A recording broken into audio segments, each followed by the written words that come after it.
तर विदर्भ मराठवाड्यात अनेक जिल्ह्यांमध्ये मुसळधार पाऊस झालाय। पावसाचा जोर कमी होताच पंचनामे करा असे आदेश कृषी मंत्री धनंजय मुंडे यांनी अधिकाऱ्यांना दिलेत। नदीकाठच्या सगळ्याच नागरिकांना सतर्क राहण्याचे आदेश देखील धनंजय मुंडे यांच्याकडून देण्यात आले।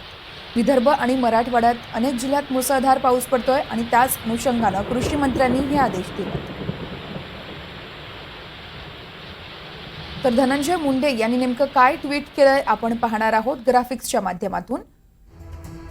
2 दिवसात संपूर्ण बीड जिल्ह्यात सर्वदूर पाऊस पडत असून जिल्ह्यातील लहान मोठे असे सगळेच जलाशय तुडुंब भरून नदी नाले खळखळून वाहत आहेत। जिल्ह्यावरील जलसंकट दूर झाल्याचा आनंद असला तरी खरीप हंगामातील पिकं मात्र धोक्यात येण्याची शक्यता नाकारता येत नाहीये।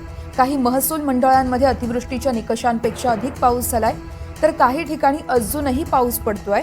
पावसाचा जोर कमी होताच जिल्ह्यात सर्व ठिकाणी पावसामुळे झालेल्या नुकसानीचे महसूल आणि कृषी विभागाने पंचनामे करावेत। सर्व शेतकरी बांधवांनी सतर्क राहून आपल्या खरीप पिकांचं झालेले नुकसान पीक विमा कंपनीस तातडीने निर्धारित वेळेत कळवावं असं आवाहन कृषी मंत्री करतात, जेणेकरून आपल्या पिकांना विम्याचं देखील संरक्षण मिळेल आणि जिल्ह्यात पावसाचा जोर हा आणखी कायम राहिला तर काही नद्या जलाशय धोक्याची पातळी ओलांडू शकतात।